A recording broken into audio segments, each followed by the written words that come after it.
Aurangabad Rahmania colony, इसमें वंचित बहुजन अघाड़ी की तरफ से जो सभा होने जा रही है उसमें मेरे स्टेज पे साहब आए दग्गू पटेल, अशफाक पटेल, दग्गू पटेल और शब्बीर भाई।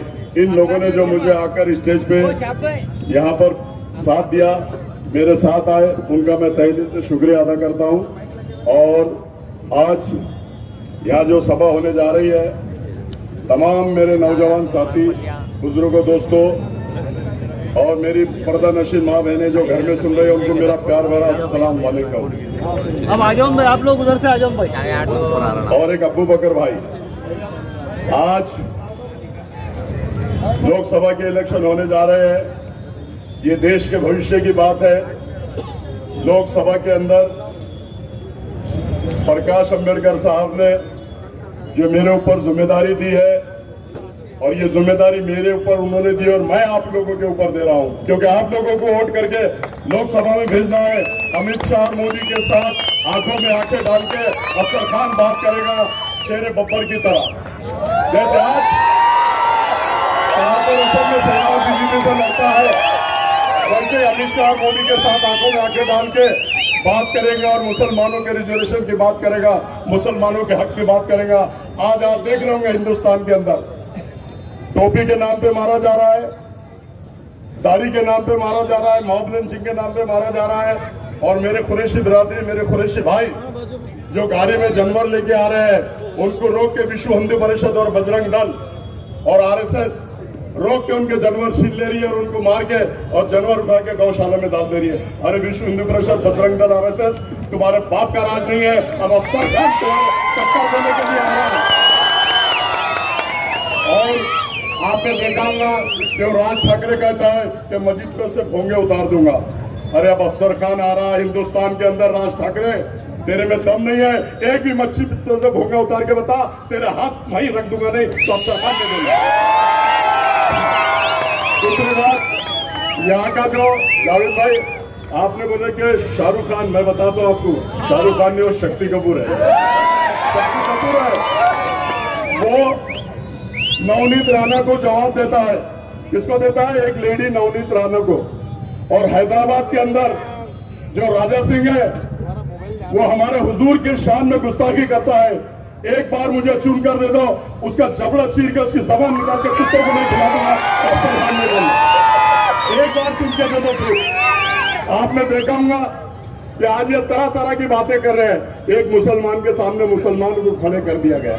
अरे मैं भी मुसलमान हूं और मैं घर में रह के दिल्ली में है नहीं बोलता, मैं घर में है तो घर में बोलता हूँ, ऑफिस में तो ऑफिस में बोलता हूँ, और चौरस्ते पे खड़ा है तो चौरस्ते पे खड़ा रहता हूँ।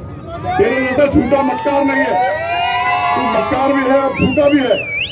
आपने देखा होगा कि ये बोल रहे हैं कि अफसर खान गिराने के लिए खड़ा है। इनकी जो झूठी बातें, मक्कार की बातें चल रही है, मैं आप लोगों को बता दूं, अगर इसको गिराना होता तो मैं 2019 में खड़ा रह के इसको गिरा देता था, जीत के आने नहीं देता था। लेकिन अब 2024 में प्रकाश अंबेडकर साहब ने मुझे वंचित बहुजन अघाड़ी का टिकट दिया। इसके लिए मैं डंके की चोट पे 2 लाख वोट उनके, और मुसलमान भाइयों ने मेरे 1.5 से 2.25 लाख वोट दे दिया। तो अफसर खान डंके की चोट पे जो आज शहर में काम करता है, पूरे देश में मुसलमानों के लिए, दलित समाज के लिए और हर समाज के लिए काम करेगा।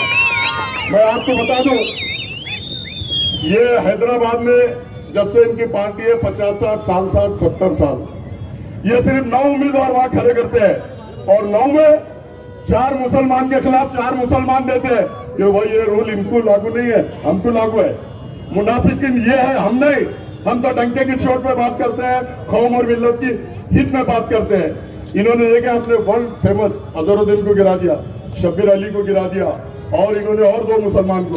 अब एक भी मुसलमान हैदराबाद में नहीं आया भाइयों, तो किसकी वजह से नहीं आया? बोलो, किसकी वजह से नहीं आया? अतीक ये। और यूपी में जाके इन लोगों ने 100 सीट लड़ाई। यूपी में जाके इन्होंने 100 सीट लड़ाई और हैदराबाद में 9 सीट लड़ाते। चलो तुम ठीक है, अगर यहां 100 सीट अगर तुम यूपी में जाके लड़ा रहे हैं और वहां पे योगी को तुम जिता रहे हैं, तो अखिलेश यादव अगर आता तो मैं आप लोगों से सवाल करता हूं और पूछता हूं, क्या मुख्तार अंसारी मरता था? क्या अतीक अहमद मरता था? क्या अशरफ अहमद मरता था? क्या अतीक का बेटा मरता था? ये लोगों ने 100 सीट देखे और एक आप देखो वीडियो पे लोकसभा के अंदर इनके नाम से आंसुओं से रो रहा था, चिल्ला रहा था वो योगी। आज योगी को इख्तियार पे लाने का काम इन लोगों ने किया। अब इन लोगों की जगह बताने का काम आपको और हमको मिलकर करना होगा और आप लोगों को मुझे लोकसभा में भेजना होगा। और फिर देखो योगी पे भी जो बात करूंगा लोकसभा के अंदर करूंगा, मोदी पे भी जो बात करूंगा लोकसभा के अंदर करूंगा। और अमित शाह तेरे भी दिन भर गए, तू बोला के एनआरसी लाऊंगा, सामान्य नागरिक कानून लाऊंगा। अरे तूने ये जो सभा के अंदर थे, तूने औरंगाबाद का नाम बदलने की बात किया, इन लोगों ने आवाज नहीं उठाई। तूने संविधान बदलने की बात कर रहा है, तू एनआरसी लाने की बात कर रहा है। अफसर खान में आ रहा है, तेरा बाप एनआरसी नहीं लाएगा, मेरा चैलेंज है, एनआरसी कानून आने नहीं दूंगा मैं। दूसरी बात आपको बता दूं कि मोदी कहता है कि मैं इस देश का संविधान बदल दूंगा, इस देश में सामान्य नागरिक कायदा लाऊंगा। अरे मोदी, जब तक प्रकाश अंबेडकर साहब इस महाराष्ट्र में और देश में, तेरे बाप में भी दम नहीं है कि संविधान बदल के बता। ये भारत रत्न डॉक्टर बाबा साहब अम्बेडकर ने हमको संविधान दिया और ये देश पूरा संविधान की तरह चलता है। अगर तेरे को जितना अधिकार और हक है मोदी यहाँ रहने का हिंदुस्तान में, तो उतना का अफसर खान को भी है, जावेद कुरैशी को भी है, अमित भुईगढ़ को भी है, आज तमाम लोगों को है। और मोदी और अमित शाह, तू इस तरह की अगर बातें करेगा तो प्रकाश अंबेडकर साहब अकोला से चुन के आ रहे हैं और औरंगाबाद शहर से अफसर खान जा रहा है।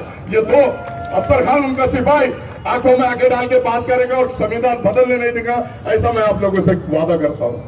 बस एक बार मैं आप लोगों को बताता हूं कि एक बार, अरे यार तुमने उनको 2-2 बार उनकी झोली भर दिया, भरा कि नहीं भरा झोली? झोली भरा ना? मैं भी आप लोगों के सामने यार झोली पसारता हूं, एक बार मेरी झोली भर दो यार। दलित समाज को पूरी झोली भर रहा है 2 लाख रुपए से, आप लोग भी एक बार मेरी झोली भर दो। और फिर देखो हिंदुस्तान में किसी माई के लाल ने वो बच्चे पैदा नहीं करी कि जो कौम और मिल्लत पे जुल्म और अन्याय अत्याचार करे। एक बार मेरी झोली भर दो और उसके बाद देखो विश्व हिंदू परिषद, बजरंग दल और आरएसएस और ये बीजेपी को मैं कैसे नंगा नाचना चाहता हूं। मैं आप लोगों से वादा करता हूं कि एक बार मेरी झोली भरो, उसके बाद देखो हिंदुस्तान के अंदर अफसर खान की आवाज जैसे यहाँ के सभागृह में गरजती आप लोगों के लिए वैसी गरजेगी। और मैं आपको बता दूं कि ये लोग सिर्फ बातें करेंगे, अफसर खान के बारे में बुरा बोलेंगे। अरे अभी ईसा यासिन ने बताया, अफसर खान तो एक्टर है, अफसर खान अपना डांस अपने बर्थडे पे करता है, अपने बच्चे की शादी में करता है। और ये जिनने शक्ति कपूर को तुमने चुन के दिए, वो 2-2 लड़कियों के साथ डांस करता है, 2-2 लड़कियों के साथ डांस करता है। और कहता है कि मैं एक ही टाइम में 2 लड़कियों को डेट कर रहा था। अरे तू 2 लड़कियों को डेट कर रहा, शर्म तो कर, तू शहर का खासदार बना हुआ है ना, शर्म कर जरा। एक को लेके पिक्चर में चले गया, दूसरी को मालूम हुआ, वो भी वहां आ गई। अब उसके बाद क्या हुआ मैं नहीं बता सकता आपको। अरे मैं बताता ना, चप्पलों से मारे ना तेरे को, चप्पला खा रहे तेरे लेडीज की। तेरी हैसियत और औकात वही है शक्ति कपूर, तेरी हैसियत और औकात वही है। अफसर खान तो डंके की चोट पे बात करता है। और जब किरारपुर में जब दंगल हुई, दंगल होने के बाद में तू बोल रहा था कि तुमने गलत काम किया, इन पे कॉमिंग ऑपरेशन करो, कड़क कार्रवाई करो, इनको बचाने के लिए कोई आएगा नहीं। टाइगर अभी जिंदा है बेटे, टाइगर अभी जिंदा है, टाइगर जिंदा है। और तू इंडिया टीवी पे बोलता है, नेशनल चैनल पे बोलता है कि ये नेशनल चैनल पे तू बोलता है कि इन्होंने हिंदू मुस्लिम ने सौरभ ये झगड़ा नहीं किया। सौरभ ये हिंदू मुस्लिम का झगड़ा नहीं है, सिर्फ मुसलमान के बच्चों ने आके बटन के नशे में पूरी पुलिस की गाड़ियां जलाई और पथराव करा। अरे तेरे में दम है नहीं, तू बोल सकता था यहाँ के अगर बच्चे 4 है तो 40 वहां के गाड़े पे आए, 40 लोगों को तूने अंदर कराना था और तू बोला 500 लोग मुसलमान अंदर जाएंगे। अरे तू मुसलमानों की लीडर कर रहा कि उन लोगों की लीडर कर रहा, दूसरे समाज के लोगों की। मुसलमानों के वोटों पे तू खासदार बना, दलित समाज के वोटों पे तू खासदार बना, और दोनों पे जुल्म अन्याय अत्याचार हो रहा। और तू बोल रहा कि मुसलमान के बच्चों ने करे तू है तेरी जिंदगी पे। अगर तू जिनके वोट लेता और उन्हीं को अंदर कराता, तू अंदर कराने का काम कर, अफसर खान सबको बाहर लाने का काम कर। अफसर खान कौम और मिल्लत के लिए बना है।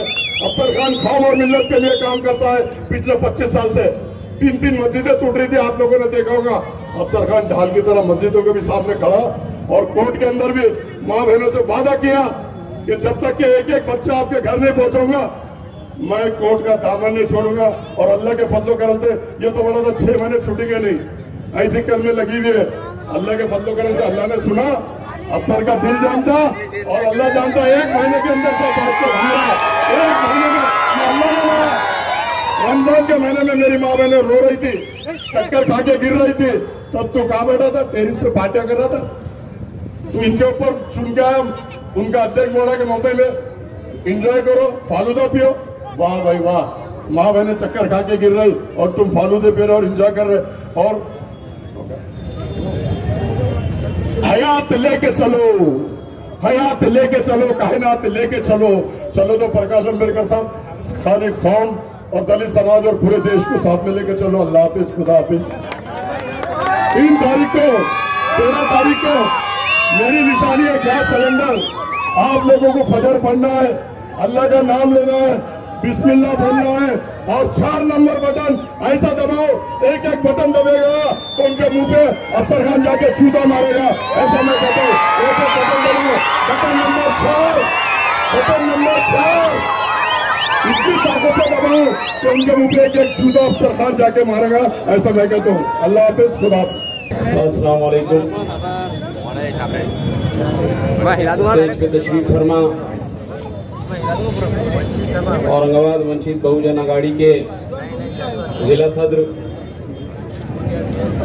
वाली जनाब योगेश भाऊ, मराठवाड़ा के सेक्रेटरी तैयब जफर साहब, औरंगाबाद वंचित बहुजन अघाड़ी के युवा जिला अध्यक्ष सतीश भाऊ, महाराष्ट्र के जिम्मेदार अमित बुलगढ़ साहब, मेरे साथी दोस्त पूर्व मतदार संघ के सदर मदीन पटेल साहब, यूनुस भाई, असलम भाई, शब्बीर भाई, मोहतरम बुजुर्गों, अजीज तरीन साथियों, 5 साल कैसे गुजर गए समझ में नहीं आया और पार्लियामेंट का इलेक्शन फिर हमारे सर पे है। पार्लियामेंट के हमारे मुसलमानों के मसाइल जहां थे वहां खड़े हैं, वो मसाइल में कहीं कमी नहीं हुई है। ये सारे वाक़यात हैं, आने वाले वक्त में मुसलमानों पे और क्या आजमाइश आएंगी, क्या हमारे अकायद के जो मसाइल है वो हल होंगे, हमारे बुजुर्गान दीन की बेहुरमती जो करने वाले लोग हैं वो क्या कम होंगे, क्या नबी करीम सल्लल्लाहु अलैहि वसल्लम की शान में जो गुस्ताखियां चालू है वो क्या कम होंगी, क्या हमारे पे मॉब लिंचिंग के मामलात कम होंगे, क्या हमारे साथ इनकाउंटर होने वाले वो इनकाउंटर कम होंगे, या हमारे साथ हमारे खाने पीने के मसाइल पे जो रोक टोक लगाई है वो मसाइल हमारे कम होंगे। ये सारी एक बड़ी लंबी चौड़ी लिस्ट है। जो मदारिस के ऊपर अभी हमले हो रहे हैं क्या वो कम होंगे? तो ये सारे एक लंबी चौड़ी लिस्ट है जो मुसलमानों के मसाइल हैं उसके साथ। तो ये सारे मसाइल का हल जो है वो पार्लियामेंट का इलेक्शन, और पार्लियामेंट के इलेक्शन में पिछले वक्त में जो लोगों को हमने यहाँ से चुना के दिया था या पार्लियामेंट में उन्होंने हमारी नुमाइंदगी का हक अदा किया या नहीं किया, औरंगाबाद के जो जमीनी मसाइल थे उन जमीनी मसाइलों का उन्होंने हक अदा किया या नहीं किया, ये सारी बातें हैं, ये सारी बातें कहना है। इसलिए शायर ने कहा था कि अमीर शहर से तकरार करके देखते हैं, अमीर शहर से तकरार करके देखते हैं, खिराज देने से इनकार करके देखते हैं। ये रहनुमा तो जागने से नहीं जागे, चलो अवाम को बेदार करके देखते हैं। तो अजीज तरीन साथियों, हम आप लोगों को बेदार करने के लिए आए हैं कि जो माजी में हमसे गलतियां हुई है क्या वो गलतियों को हम यहाँ पर दोहराएंगे या उसको हम सुधारेंगे। यही चंद कलमा चल गुजारिशात आप लोगों के बीच में लेके हम आए हैं। यहाँ पर हम देख रहे हैं कि औरंगाबाद के मसाइल में डीपी प्लान का मसला हमारे सामने खड़ा है। हमारे घरों के बीच में से रोड निकल रही है। इस मसाइल पर वो कायदीन क्यों खामोश बैठे हैं जिनको हमने शहादत दे के वोट दे के अपना रहनुमा चुना था। हम देख रहे हैं कि एक कटकर गेट का मसला आया है, मिनी प्रॉपर्टी का मसला आया, दौलताबाद के अंदर बड़े जमीनों के मसाइल आए कि मिनी प्रॉपर्टी के अंदर 5000 मुसलमानों के घरों के ऊपर लटकती तलवार चल रही है। ये तलवार वो मुसलमान लोगों के घरों पे से निकलेगी कि नहीं निकलेगी, ये सारे मसाइल हमारे सामने। हम देख रहे हैं कि वक्फ बोर्ड के मसाइल हैं हमारे सामने। वक्फ बोर्ड के member automatically member of parliament और मेंबर ऑफ असेंबली होते हैं। उन्होंने वो वक्फ बोर्ड के मसाइल में गरीब मुसलमानों को क्या दिया, ये सारे मसाइल हमको देखने के। आज हमको सवाल करने का मौका है, उनको जवाब देने का मौका है, और हम सवाल करेंगे और उनसे जवाब मांगेंगे कि हमारे मसाइल थे तो हल हुए या नहीं हुए। पिछली वक्तों में हमने देखा कि वक्त की जमीनें जो थी उसमें कुछ पंचक्की के सामने एक कॉलोनी बनी हुई, अफसर खान के वार्ड में आती है, वहां पर गरीब मुसलमानों को प्लॉट देके घर बनाया गया। तो ऐसी कितनी वक्फ बोर्ड की जमीनें हैं, उन पे गरीबों को बसाया गया या नहीं बसाया गया। और ये अमीर मुसलमानों ने अपनी जायदाद वक्फ को जो दी थी वो इसलिए दी थी कि गरीब मुसलमान जो अपना घर नहीं बना सकता था वो वक्फ बोर्ड पे अपना घर बनाए। बहुत सारा पानी वो वक्फ बोर्ड पे अपना घर बनाए, लेकिन इसके ऊपर कुछ नुमाइंदगी हुई, कुछ गरीब मुसलमानों को घर मिले या नहीं मिले, ये सवालात है जो उठाना बाकी है। क्या हमारे पानी का मसला हल हुआ? 10 साल जिन कायदीन को हमने गले से लगाया, 10 साल जिनके ऊपर हमने मोहब्बतें निछार की, क्या वो हमारे पानी के मसाइल भी हल कर सके? जिन कारपोरेटरों को जी जान से हमने चुना के दिया, वो 2 दिन का पानी 10 दिन में कैसा आ रहा है, इस पे हमारी तवज्जो है या नहीं है? या 10 दिन का पानी कैसा आ रहा है कौन पूछेगा? हम पूछेंगे। हमने शहादत दी थी 19 में, तो हम पूछेंगे कि ये 10 से 12 दिन पानी क्यों आ रहा है? कौन पूछे? हम पूछेंगे। और अब आए अगर वो, तो पूछो उनसे। हजरत उमर में वो खातून ने ऐसा गिरेबान पकड़ी थी कि बताओ हजरत उमर, ये 2 तैबन आपके पास कहां से आ गए? तुम्हें तो माले गनीमत में एक ही मिला था, ये दूसरा कहां से आया? उस खातून की जुर्रत को, उसकी सुन्नत को जिंदा करो कि वक्त का वो खलीफा जिसको नबी करीम सल्लल्लाहु अलैहि वसल्लम ने कहा था कि अगर मेरे बाद कोई नबी होता तो हजरत उमर होते। उस नबी को पकड़ने की जुर्रत एक मामूली खातून ने पैदा की थी। उस जुर्रत को हमको पैदा करने का है। आए तो पूछो कि अमीनी प्रॉपर्टी का तलवार हमारे घरों पे क्यों लटकी है? आए तो पूछो ये डेवलपमेंट प्लान जो गुजरा वो आपकी नजरों में था या नहीं था? आपकी नजरों से गुजरा या ना गुजरा? पूछो। आए तो ये पूछो कि 2 दिन में जो पानी हमको 5 साल 7 साल पहले आता था वो आज 12 दिन पहले 12 दिन के बाद क्यों आ रहा? हम पूछेंगे। फिर हम पूछेंगे वो भी कि फसादात में तुम्हारा रोल हमारे साथ क्या था? हम तुम्हारे सगे थे या हम तुम्हारे सौतेले थे? कौन पूछेगा ये? क्या वो 30 शरारती आए थे यहां पर, वो तुम्हारे सगे थे क्या हम तुम्हारे सगे थे? हम गली गली घूम रहे थे या वो गली गली घूम रहे थे? कौन करेगा ये सवाल? क्या गुलाम है हम? अगर सवाल नहीं कर रहे तो क्या गुलाम कौम की निशानी है हम? खुदा की कसम, हम गुलाम कौम की निशानी नहीं है। हम सवाल करेंगे, हम छोड़ेंगे नहीं। अगर मेरी बात आपको कहीं गलत लग रही तो वहां से खड़े रह के टोक देना कि जावेद कुरैशी झूठ बोल रहा तू, जावेद कुरैशी गलत बात कर रहा तू, वहां से ही रोक देना। कसम खुदा की, मैं अपनी कौम पे फख्र महसूस करूंगा कि पकड़ के मेरा गला कोई ने रोका तो सही। क्या था? हम ये राम मंदिर को सदियों से, यहां पर राम मंदिर की जब रामनवमी होती, सदियों से खिदमत अंजाम दे रहे हैं मुसलमान। कभी फसाद बर्पा हुआ, कभी फसाद बर्पा हुआ, फिर वो कौन शरारती था, वो कौन मक्कार था, वो कौन दो मुंह का था,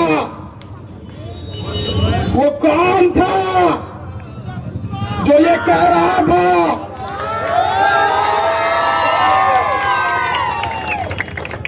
कौन था वो कह रहा था कि जाओ नहीं तो तुम्हारे महलों का कुंभिंग ऑपरेशन कर दूंगा?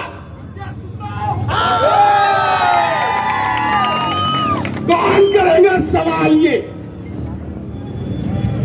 कौन करेगा सवाल ये? कौन बोलेगा कि हम बटन डाले थे, हम बटन के प्लेयर दिख रहे तेरे को, पूरी कौम को बदनाम कर रहा, हम बटन के प्लेयर दिख रहे, हम खिदमत अंजाम दे रहे थे, हम खिदमत अंजाम दे रहे थे।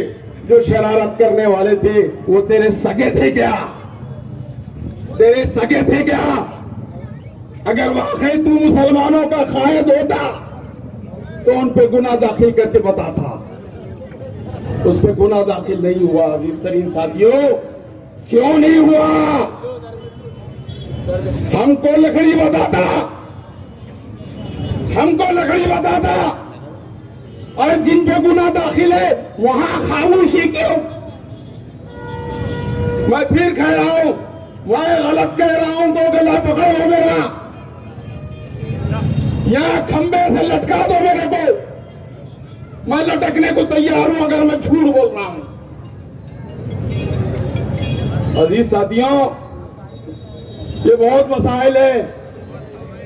हमने ईमानदारी से सौदा किया था, हमने ईमानदारी बताई थी। कहीं बेईमानी, कहीं बेईमानी बता दो कि हमने उसके साथ बेईमानी की कहीं, लेकिन तू बेईमानी कर रहा है हमारे साथ। मुसलमानों के इत्तेहाद को पारा पारा करने वाला काम तू ये समझ रहा है कि एक चंद मुशरिकाना हरकतें करने से, ये मुशरिकाना हरकतें करने से क्या मिल्लत में है, क्या मिल्लत के नौजवानों को पैगाम देने की कोशिश की जा रही है। अजीज तरीन साथियों, इस पे गौर करने की, फिक्र करने की जरूरत है। मुशरिकाना हरकतें, आप या तो भजन करेंगे या कीर्तन करेंगे या आरती उतारेंगे या टोपी पहन देंगे या टीका लगाएंगे, ये सब मुशरिकाना हरकतें। लकुम दीनकुम वलिय दीन, कुरान के अल्फाज बहुत साफ है। इससे बड़ा सेकुलरिज्म जो कुरान ने बताया है, कोई बता दे मुझे कि लकुम दीनकुम वलिय दीन, तुम्हारा दीन तुम्हारे साथ, मेरा दीन मेरे साथ, अमीर भुईगढ़ का दीन अमीर भुईगढ़ के साथ, जावेद कुरैशी का दीन जावेद कुरैशी के साथ। अजीज तरीन साथियों, हमारा कुछ शार है, शार, हमारी कुछ निशानियां हैं, हम उसमें तब्दीली नहीं कर सकते यारो। ये इख्तियार उसका है, उनको बता दिया है, तुम नहीं कर सकते। ये हमारा शार है, तुम्हारा शार है, ये हम नहीं कर सकते। तो क्या नौजवानों को ये पैगाम देने की कोशिश कर रहे हो कि हिंदुस्तान में अगर रहना है तुमको तो तुमको ये करके दिखाना पड़ेगा, ये करके दिखाना पड़ेगा। क्या ये पैगाम हमारे मुस्लिम नौजवानों को देने की कोशिश हो रही है? क्या ये पैगाम देने की कोशिश हो रही है कि हमारे बुजुर्गान दीन से मेरा कोई ताल्लुक नहीं, मेरा कोई ताल्लुक नहीं है, मेरा औरंगजेब से कोई ताल्लुक नहीं है, मेरा मुगलों से कोई ताल्लुक नहीं है, मेरा निजाम से कोई ताल्लुक नहीं है, तो तेरा ताल्लुक हमारे से कैसा है रे बाबा?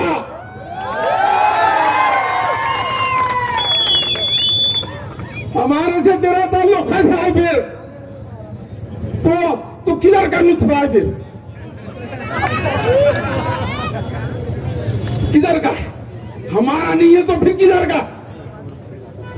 तू अगर ये समझता है कि हमारे बुजुर्गान दीन से हम रग़बत का मुजाहरा नहीं है तेरा, मैं मोकला है, मेरा जो है औरंगजेब रहमतुल्लाह अलैह से कोई ताल्लुक नहीं है, कोई ताल्लुक नहीं है, तो फिर किससे ताल्लुक है आपका?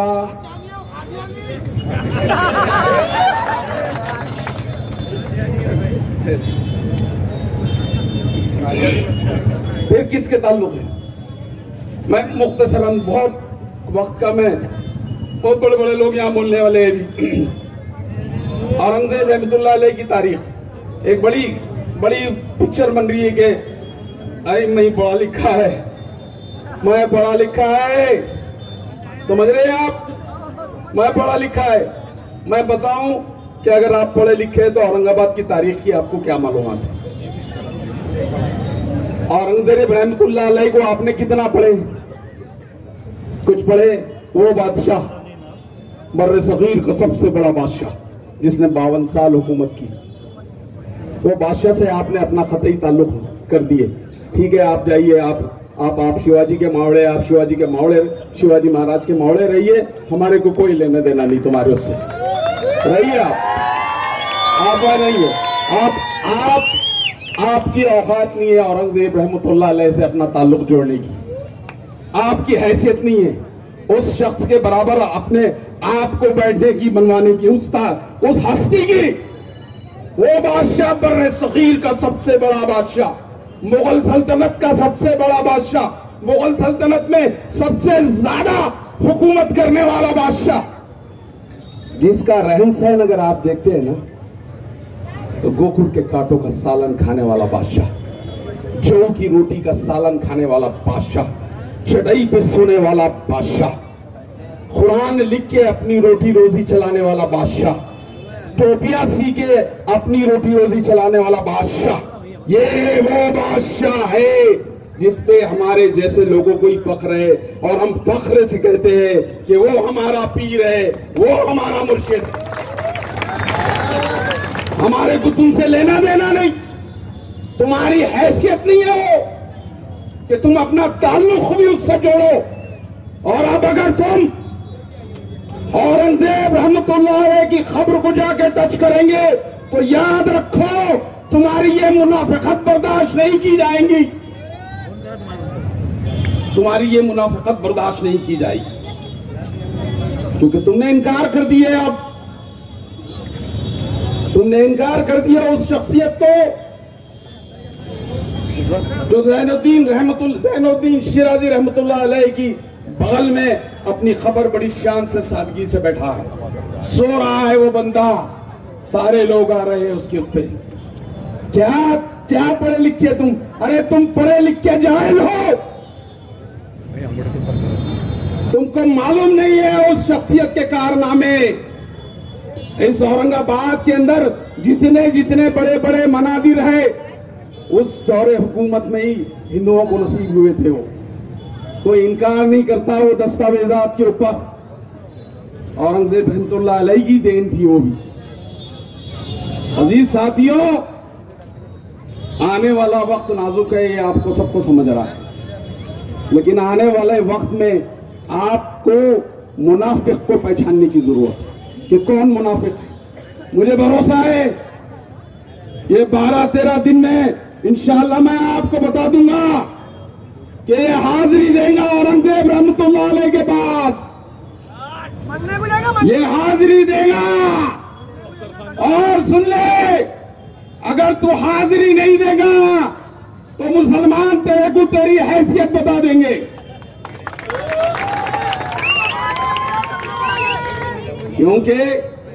क्योंकि हमारे कायदीन के अंदर जब मुसलमानों पे, जैसा अमित भुईगढ़ साहब ने बताया है कि मुसलमानों पे जब स्टेटस रखने के ऊपर जब आप गुना दाखिल कर रहे थे तो उस वक्त प्रकाश अंबेडकर साहब औरंगजेब रहमतुल्लाह अलैह की मजार पे जाके जियारत कर रहे थे और वहां से वो स्टेटस रखने पे से गुना दाखिल होना बंद हो गया।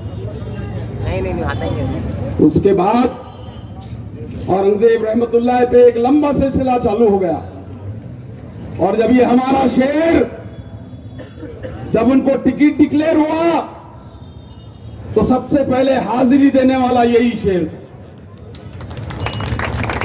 अफसर खान ने भी वहां पर हाजिरी दी है इसलिए कि हम मुनाफिक नहीं हैं, हम हमारे आबा अजदाद की, हमारे बादशाहों की, सबकी ताज़ीम करना जानते हैं। तुझको चल हिंदू वोट की जरूरत है। अरे अमित भुईगढ़ की पूरी कौम तेरे साथ खड़ी थी, पूरी कौम के कौम, एक ढेला खर्चा नहीं था। अपनी चाय पी के इन लोगों ने आप लोगों को साथ दिया, एक मेंबर ऑफ पार्लियामेंट दिया, चुन के आते ही इनको हाथ दे दिया। आज उन्होंने कहा हमको एक आदमी से शिकायत है जिसने हमारे साथ दगा किया, लेकिन सारे मुसलमानों से हमको शिकायत नहीं। हम चाहते हैं कि ये इनके ज़र्फ के ऊपर एक ताली हो जाए। ये इतने बड़े ज़र्फ की बात उन्होंने कह दी कि मुसलमानों ने हमको धोखा नहीं दिया। धोखा देने वाला एक ही मुनाफिक है और वो मुनाफिक का नाम शाहरुख खान है। अजीज तरीन साथियों, गब्बू पटेल साहब और अशफाक पटेल साहब आज उनकी हम लोगों को वो ताईद देने आ रहे हैं। मैं उनका बहुत तहे दिल से शुक्रिया अदा करता हूं कि वो वंचित बहुजन अघाड़ी के उम्मीदवार अशफाक खान को अपनी भरपूर ताईदों से नवाज रहे हैं। अफसर खान, अजीज तरीन साथियों, बड़ी तादाद में हमारा अफसर खान साहब का यहाँ पर इस्तकबाल हो रहा है और वो उनकी तारीफ करना चाह रहे हैं। मैं अपनी बात के आखिरी लम्हे में हूँ, खत्म करके अपनी जगह ले लूंगा, लेकिन अजीज तरीन साथियों ये बात भी उतनी सही। अजीज तरीन साथियों, वक्त वही है, वक्त वही है, हालात वही है। जो 19 के हालात से 24 के हालात बेहतर है। दो कौमों ने एक मुसलमान मेंबर ऑफ पार्लियामेंट बनाया था। आज फिर वही वक्त है कि ये दो कौमें एक जगह हैं। किरदार में तब्दीली आ चुकी है, किरदार में तब्दीली आ चुकी है। मैं अपनी जगह लेता हूं इस शेर के साथ, मैं अपनी जगह लेता हूं और ये शेर उन लोगों के नजर करता हूं कि वो अपने होश के नाखून ले। अजीज साथियों, होशियार कौन है यहाँ, दीवाना कौन है? होशियार कौन है यहाँ, दीवाना कौन है? कौम पे मर मिटने को तैयार कौन है? ये मरहला भी आएगा एक दिन, ये मरहला भी आएगा एक रोज दिन देखना, तारीख खुद बताएगी गद्दार कौन है, गद्दार कौन है। खुदा हाफिज। वंचित बहुजन अघाड़ी के औरंगाबाद के लोकप्रिय उम्मीदवार अफसर खान साहब के प्रचार रवानी कॉलोनी में जो सभा का आयोजन यहाँ पर किया गया, उस सभा को संबोधित करने के लिए मंच पर हमारे जावेद भाई कुरैशी हमारे लोकप्रिय उम्मीदवार अफसर भाई, हमारे जिला अध्यक्ष योगेश बन, हमारे दूसरे जिला अध्यक्ष सतीश गायकवाड़, मनोज योग चेयर अध्यक्ष मनोज राहुल, संदीप यादव, मिलिंद जी बोर्डे, हमारे शहर के अध्यक्ष मतीन पटेल, मंच पर जमा हुए सभी मेरे भाई और यहाँ पर आए हुए सभी मेरे भाइयों को मेरा अस्सलाम वालेकुम, जय भीम। इस सियासत में मोदी ने पूरे देश को परेशान करके रखा है और इस बार फिर अगर मोदी चुनकर आया तो इस देश में दलितों का और मुसलमानों का हालात जो होने वाला है, हम तो कई सालों से ये बता रहे कि हमको मोदी को, बीजेपी को, आरएसएस को रोकना है। अगर बीजेपी और आरएसएस को अगर रोकना है तो हमको अफसर खान जैसे उम्मीदवार को चुनकर लाना है, जो आदमी 25 साल से औरंगाबाद म्युनिसिपल कॉर्पोरेशन में कॉर्पोरेटर बोल के 3 बार विरोधी पक्ष नेता बोलकर उनको यहाँ पर चुनकर दिया गया है। लोगों के काम करने के लिए अफसर भाई रात और दिन एक करते हैं, ये आप सबको पता है। मैं आपको सबको बताना चाहूंगा कि पिछली बार जब राम मंदिर का मसला हुआ, जब दंगल हुई और दंगल होने के बाद एक ही साइड के लोगों को अरेस्ट किया गया। मैं ये कहना चाहता हूं, केस बनती तो 2 तरफ बनती है, छोटा मोटा झगड़ा भी हुआ तो उसमें क्रॉस कंप्लेंट होती, मगर यहाँ पर उल्टा हुआ, हमारे सिर्फ मुस्लिमन भाइयों को यहाँ पर अरेस्ट किया गया और जो बच्चे अरेस्ट हुए घर में से उठाने का उनको काम किया। इन सब के पीछे ताकत के साथ अगर कोई खड़ा रहा होगा तो हमारे अफसर भाई है जो पूरी ताकत के साथ यहाँ पर खड़े रहे। इस महाराष्ट्र में बीजेपी ने, आरएसएस ने इतना डर पैदा कर दिया था। औरंगजेब के नाम पे अगर कोई बच्चा अपने मोबाइल पे अगर डीपी रखता है, अगर कोई सोशल मीडिया पे अगर औरंगजेब टीपू सुल्तान का अगर फोटो रखता है तो उसके ऊपर गुनाह दाखिल कर दिया जाता था और कुछ लोग उसको पकड़ के मारते थे। मगर इस देश में डॉक्टर बाबा साहब अम्बेडकर का संविधान है, सबको सरीका अधिकार डॉक्टर बाबा साहब अम्बेडकर ने दिया है। और जब ये मसले चालू थे तो हमारे कायद डॉक्टर आदरणीय बाबा साहब अम्बेडकर सबसे पहले सामने आए। उन्होंने खुलताबाद में जाके औरंगजेब की कब्र पर जाके फूल चढ़ाने के काम किया और जातिवादी लोगों को बताया, इन जातिवादी लोगों को बताया ये देश तुम्हारे बाप का नहीं, ये देश हमारे कानून से चलने वाला संविधान का, डॉक्टर बाबा साहब अम्बेडकर का ये देश है। यहाँ का मुसलमान हो या दलित हो, यहाँ का हिंदू हो, इस देश में कोई समाज का आदमी अगर है तो उस देश में अगर रहना है तो इस देश के कानून के हिसाब से चलना पड़ेगा। इस देश में आपकी हुकुमशाही हम चलने नहीं देंगे। इस देश में डॉक्टर बाबा साहब अम्बेडकर के पोते जब तक जिंदा है, जब तक इधर के मुसलमान, इधर के दलितों को, इनके बाल को भी धक्का लगाने की इसके माँ के इसमें दम नहीं है। मैं आपको ये बताने आ रहा हूं। मैं आपको बताना चाहता हूं मेरे भाइयों, पिछली बार भी हमने यहाँ के उम्मीदवार को चुन के लाया। वंचित बहुजन आघाड़ी ने पूरी ताकत के साथ काम किया, किसी से 1 रुपया नहीं लिया। मेरी माँ और मेरी बहनों ने खुद के खर्चे के पैसे उम्मीदवार को दिए, मगर उम्मीदवार ने हमें क्या दिया?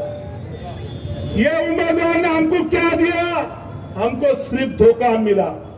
उस टाइम में वंचित बहुजन आघाड़ी ने पाठिंबा दिया था, मगर इस बार बाबा साहब अम्बेडकर ने अफसर खान जैसा उम्मीदवार दिया। मैं आप सबसे विनती करता हूं, मैं वोटों की भीख आप सबसे मांगता हूं कि जो डॉक्टर बाबा साहब अम्बेडकर ने हमको मतदान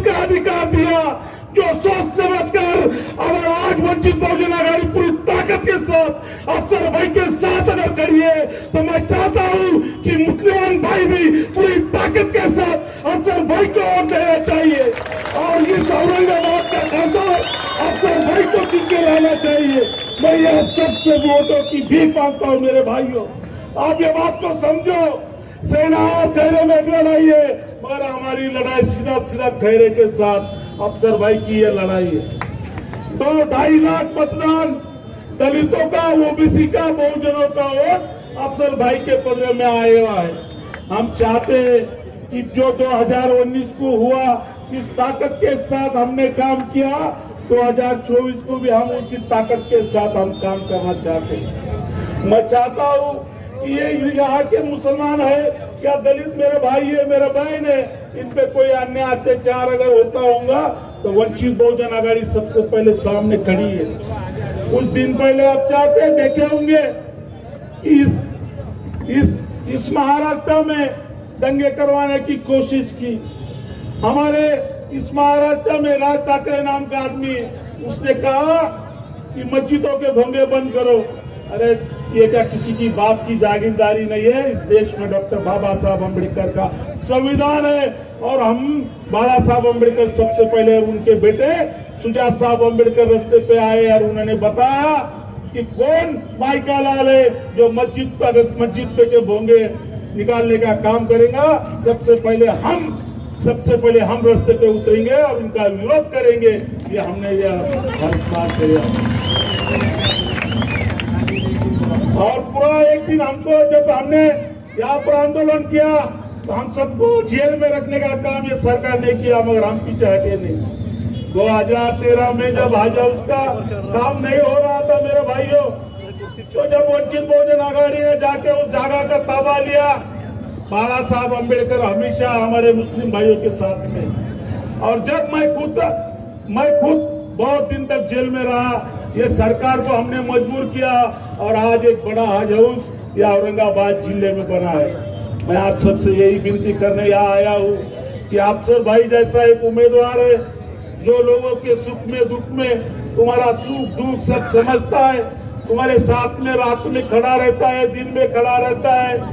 जब भी कोई मसले मसाले होते हैं तो हमारे साथ में खड़े रहने का काम हमारा अफसर भाई करता है। मैं जो डॉक्टर बाबा साहब अम्बेडकर के पोते आदरणीय बाबा साहब अम्बेडकर, उन्होंने इनको सोच के समझ कर ये उम्मीदवारी दी है कि आदमी भागने वाला है, गरीबों के साथ में खड़ा रहने वाला है। मैं आप सबसे यही विनती करता हूँ कि आने वाले 13 तारीख को गैस सिलेंडर के सामने का बटन दबाइए। 4 नंबर का हमारा बटन है, 4 नंबर का बटन दबाकर अफसर भाई को लाखों के वोट से चुनकर लाइए। यही विनती मैं आप सबसे करता हूँ और आपकी रजा लेता हूँ। जय भीम। बिस्मिल्लाहिर्रहमानिर्रहीम। यहाँ मौजूद सभी लोगों को और स्टेज पर बैठे हमारे अफसर खान साहब, जावेद कुरैशी साहब, अमित भाई, योगेश भाई, मनोज भाई, हमारे सतीश भाई और स्टेज पर बैठे हुए सभी को मैं जो है तो सलाम करता हूं। और मैं ये कहना चाहता हूं कि इलेक्शन का माहौल शुरू हो चुका है। हमारे मुखालिफिन अलग अलग तरीके से जो है तो अफसर खान साहब को बदनाम करने की कोशिश कर रहे हैं। उनके ऊपर डकैती के केस और गुंडे अफसर खान, उनके ऊपर जो है तो दारू की दुकानें फोड़ने का केस और गुंडे अफसर खान को साबित करना चाह रहे हैं। वो इतने परेशान हो चुके हैं कि उनके पैर के नीचे तो जमीन निकल चुकी है। औरंगाबाद के गयूर मुसलमानों ने उन्हें 10 साल का जो है तो इख्तियार दिया। उन्हें पहले जो है तो इम्तियाज जलील को आमदार बनाया, बगैर पैसों के बनाया, ज़कात खैरात चंदे के पैसे उनको देके उनको आमदार बनाया, उसके बाद उनको खासदार बनाया। ये यहाँ के किराड़पुरा और भाईजीपुरे के लोगों का सबसे ज्यादा मेहनत थी। मैंने भी 19 का आमदार का इलेक्शन लड़ा, मुझे मालूम है यहाँ के लोग कितने जज्बाती है। और यहाँ के लोगों ने अपने जेब के पैसे लगाकर उनको जो है तो चुना के दिया। उसके बाद उन्होंने जब कौम को जरूरत पड़ी, जब कौम पे आफत आई, जब कौम पे मुसीबत आई, पुलिस ने बेतहाशा जुल्म किया, यहाँ पे लाठीचार्ज हुई और जो है तो गाड़ियां जलाई गई। गाड़ियां किसने जलाई किसी को नहीं मालूम। इम्तियाज जलील ने यहाँ के नौजवान मुसलमानों पे इल्जाम रखा, जो कि यहाँ के गैर मुस्लिम, जबकि एफआईआर के अंदर ये नाम था कि 2 गुटों में झगड़ा है, हिंदू और मुसलमान, तो एक भी हिंदू को जो है तो अरेस्ट नहीं किया गया। इम्तियाज जलील के एक स्टेटमेंट से पूरे कौम के नौजवानों पे आफत आई। उस वक्त पे उनका ये स्टेटमेंट था कि जो है तो यहाँ पे कोई आगे नहीं आएगा, तुमने अपनी जिंदगी खराब कर ली, तुमने गलतियां की, तुमने पुलिस पे हमला किया। पुलिस ने 2 करोड़ को गवर्नमेंट का नुकसान बताया उस हिसाब से जो है तो जो कानून के जानने वाले हैं, जो बड़े बड़े वकला है, जो बड़े बड़े इस सियासत जानदार थे, उन्होंने ये बताया था कि कम से कम 6 महीने बच्चे बाहर नहीं आएंगे। मगर अल्लाह ने किस गरीब माँ बहनों की दुआ को कबूल किया और अफसर खान को जो है तो वहां पे लाके खड़ा किया। हर मुसीबत में अफसर खान ने जो तो सफ़े अव्वल में मुसलमानों के वास्ते खड़े हुए। आज से नहीं, 30 साल से 25 साल से वो काम कर रहे हैं। आज सोशल मीडिया का दौर है, इसलिए हर बात मालूम पड़ रही है।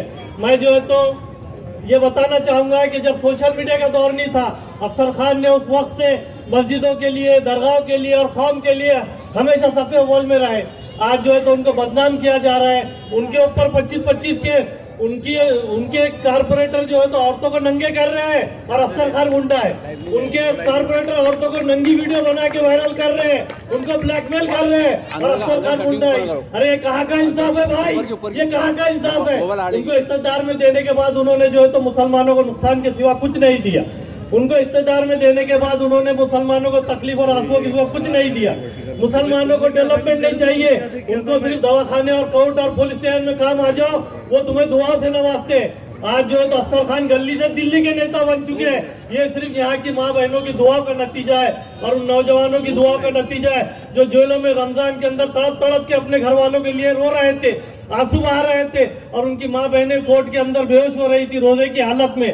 तो क्या हमारा ज़मीर इतना मर चुका है कि उनकी दुआओं को और उनके तकलीफों को समझने वाले अफसर खान का साथ न दे? क्या एमआईएम ने जो है तो यहाँ का ठेका ले रखी है?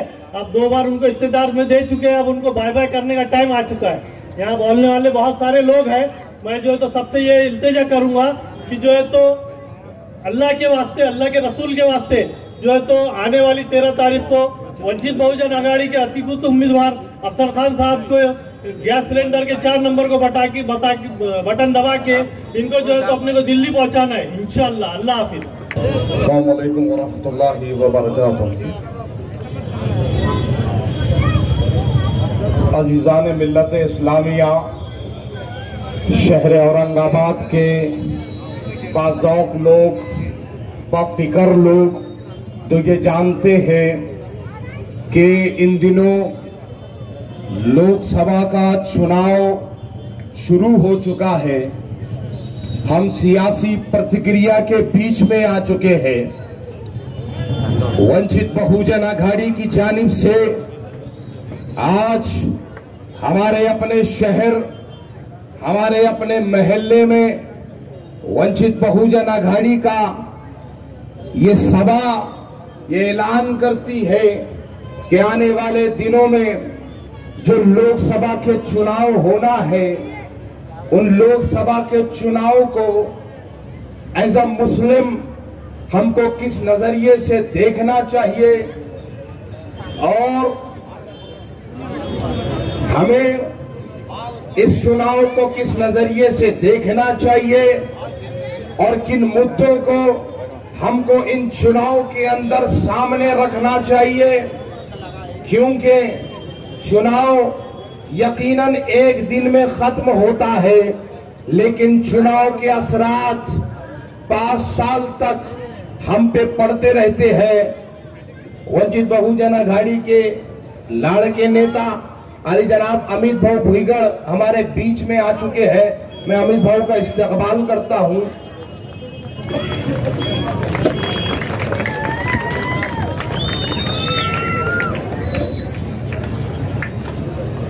लोकसभा का चुनाव मजाक में उड़ाने का चुनाव नहीं है।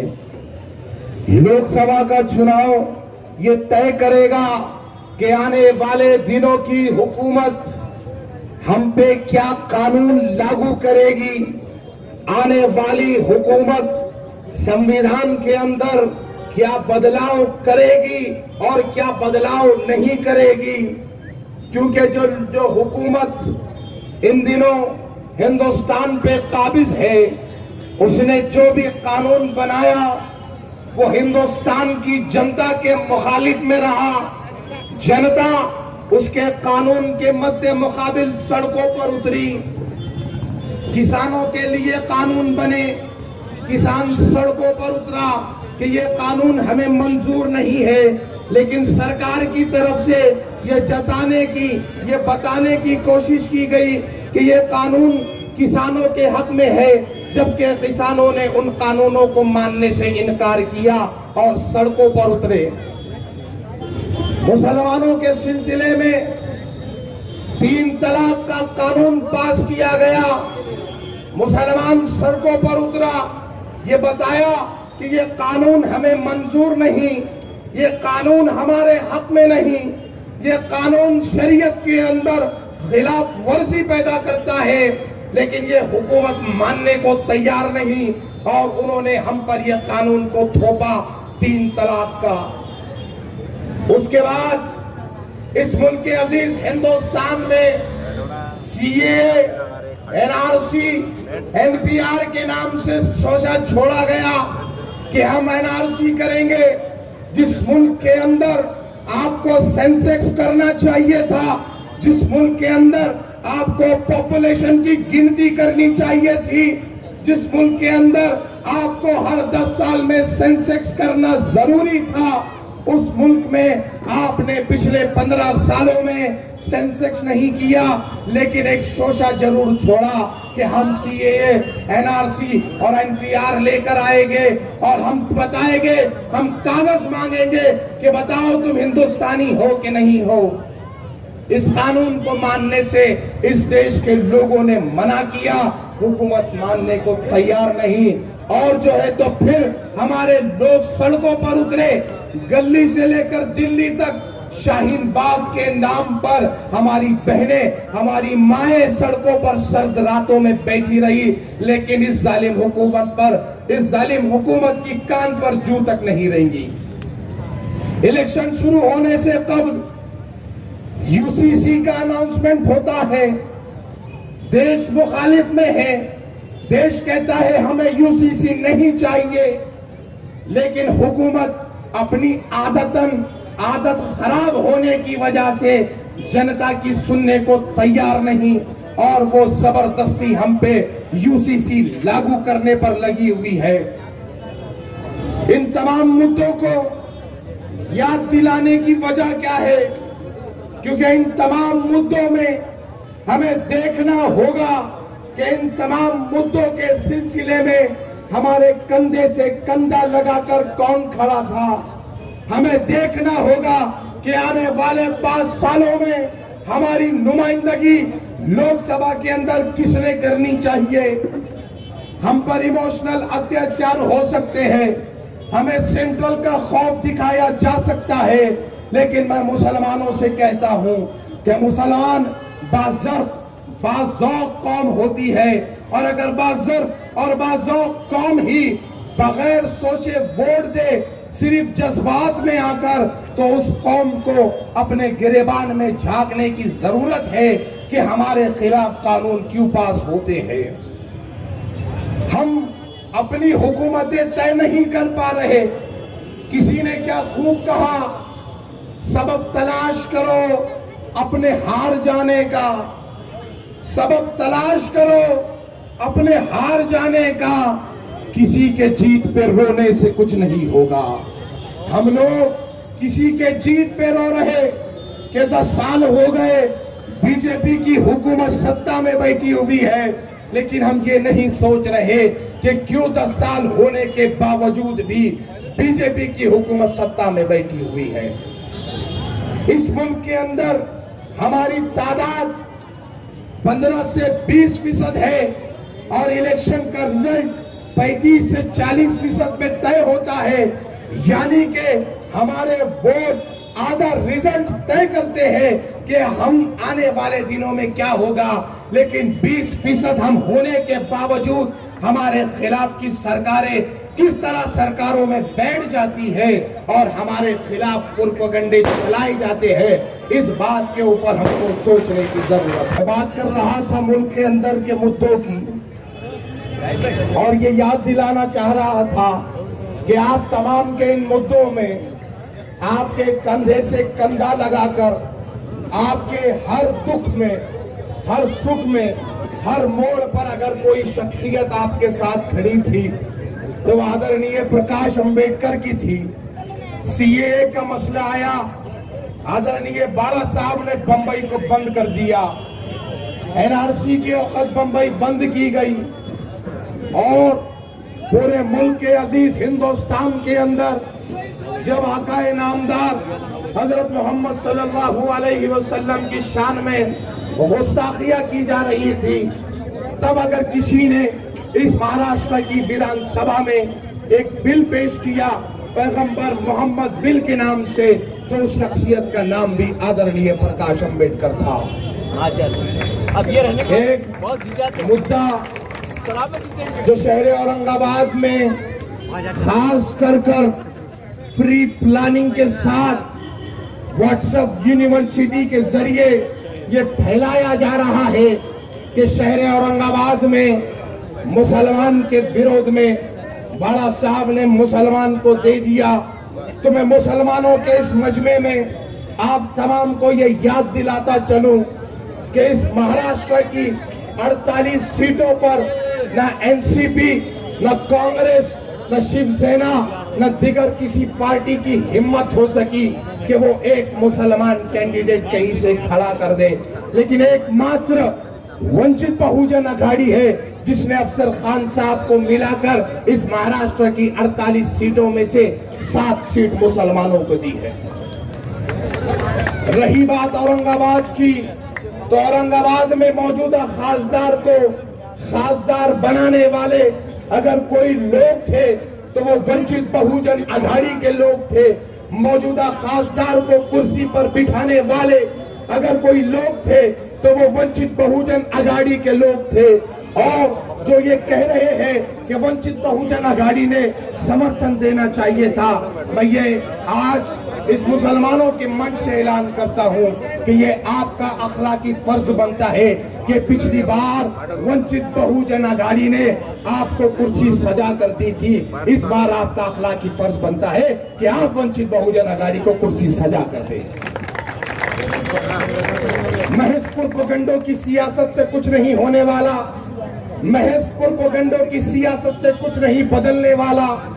इस किराड़पुरे ने वो काली रातें देखी है जब मुसलमान बच्चे रमजान के महीने के अंदर जेलों में भर दिए जा रहे थे, तब आपके कंधे से कंधा लगाकर अगर कोई खड़ा था तो वो अफसर खान की शख्सियत थी।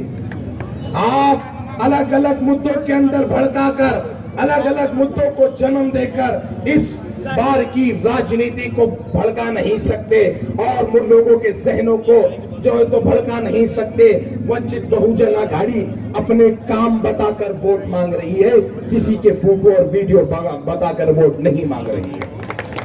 और वंचित बहुजन अघाड़ी अपने काम बताकर वोट मांगेगी। वंचित बहुजन अघाड़ी का मैनिफेस्टो उठाकर पढ़ो, मुसलमानों के लिए 9 से 10 मुद्दे बाला साहब ने ऐसे मांगे हैं जो आज की हुकूमत अपने जहन में भी नहीं लाना चाहती। इलेक्शन का टाइम है, वक्त कम है, हमें आली जनाब जावेद कुरैशी साहब को सुनना है, हमें अमित भाऊ भुईगढ़ को सुनना है, हमें खुद अफसर खान साहब को सुनना है।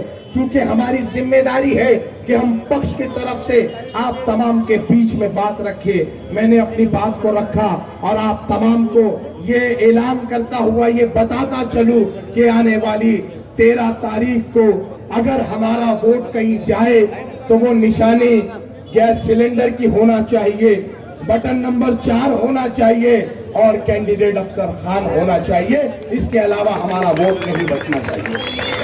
मैं ज्यादा कुछ नहीं कहता, मेरे महल्ले के लोगों को सलाम पेश करता हूं जिसने अलग अलग तरीकों से इस महल्ले के अंदर विवाद को देखा, इस महल्ले को भड़काने की कोशिश की गई, लेकिन आप लोगों का ज़र्फ था, आपने बाज़र्फ होकर उन हमलों को सहन किया। आपके ऊपर कॉम्बिंग ऑपरेशन चलाए गए लेकिन आपने बर्दाश्त किया गया। आपकी पर्दानशीन माँ बहनों के ऊपर अजीबो गरीब आरोप लगाए गए, आपने बर्दाश्त किया। लेकिन मैं कहना चाहता हूँ इन आरोपों का जवाब, इन इल्जामात का जवाब, इन कॉम्बिंग ऑपरेशनों का जवाब अगर कहीं देना है तो वो 13 तारीख को 4 नंबर का बटन दबा कर देना है। इसके अलावा हम और कोई जवाब नहीं दे सकते। बहुत बहुत शुक्रिया। मैं आज ऑर्गेनाइजर्स को दो मिसरे कहते हुए अपनी बात को खत्म करता हूँ कि अगर मोहब्बत का इम्कान होता तो घर में मीर का दीवान होता, घर ना आते तुम्हारी महफिल में, सोचते बहुत नुकसान होता। बहुत बहुत शुक्रिया। वो आखिर दावाना अल्हम्दुलिल्लाहि रब्बिल आलमीन। कहता हूँ कि ना समझोगे तो मिट जाओगे हिंद के मुसलमानों, ना समझोगे तो मिट जाओगे हिंद के मुसलमानों, तुम्हारी दास्तां तक ना होंगी फिर दास्तानों में। अगर पड़े रहोगे ऐसे ही तुम एमआईएम के चक्कर में, तुम्हें डाल दिया जाएगा कैद खानों में। आज बहुत शर्म आती है हमको कि चंद वोटों के लिए जो अपने आप को औरंगजेब से अलग बताता है, हमें शर्म आती है। हम वो हिंदुस्तानी हैं, हम गर्व से कहते हैं, हम बिना झिझक कहते हैं कि हम औरंगजेब को मानने वाले लोग हैं। हमारे गर्दन पर तलवार भी आ जाएगी तो हम औरंगजेब का साथ नहीं छोड़ेंगे। चंद वोटों के लिए, अपनी मफाद के लिए समाज को बेचने वालों को आपको बाइकाट करना होगा। आज मैं सलाम करता हूं इस किरारपुरा रहमानिया के नौजवानों को, सलाम करता हूं कि जब समाज के ऊपर किसी भी तरीके की मुसीबत आती है तो यह शर्म करना चाहिए जो लोग कहते हैं कि बटन प्लेयर है। अरे ये गयूर नौजवान है जो बुरे हालात में रास्ते पर आते हैं। शर्म आना चाहिए कि क्या कह रहे हैं आप। अरे मुसलमानों के जज्बा को इस तरीके से खत्म मत करो। बार बार आते हैं अल्लाह के नाम पे दे दो, रसूल के नाम पे दे दो, क्या लगाए। अरे औरंगाबाद की ये गयूर मुसलमानों ने हर बार कुछ ना कुछ किसी ना किसी को दिया है। ये औरंगाबाद शहर बुजुर्गान दीन का शहर, गयूर मुसलमानों का शहर, जिसने हर बार किसी को कुछ ना कुछ दिया है। तो मैं आज इस मंच से आपके सामने एक ऐलान करता हूं कि बार बार किसी को बाहर वालों को दिया है, जिसकी पहचान नहीं उसको दिया है। अरे ये तुम्हारे लोकल का है, कभी भी कॉलर पकड़कर उससे जो काम मनवाना है मनवा लेना। मैं 13 तारीख को आप लोगों से ये कहना चाहता हूं कि आने वाली 13 तारीख को गैस सिलेंडर का आवाज, उसका धमाका इस तरीके से होना चाहिए कि इम्तियाज जलील और असदुद्दीन ओवैसी जब कान पर अपना हाथ रखे और आंख बंद करे तो उसे औरंगजेब की मजार दिखना चाहिए।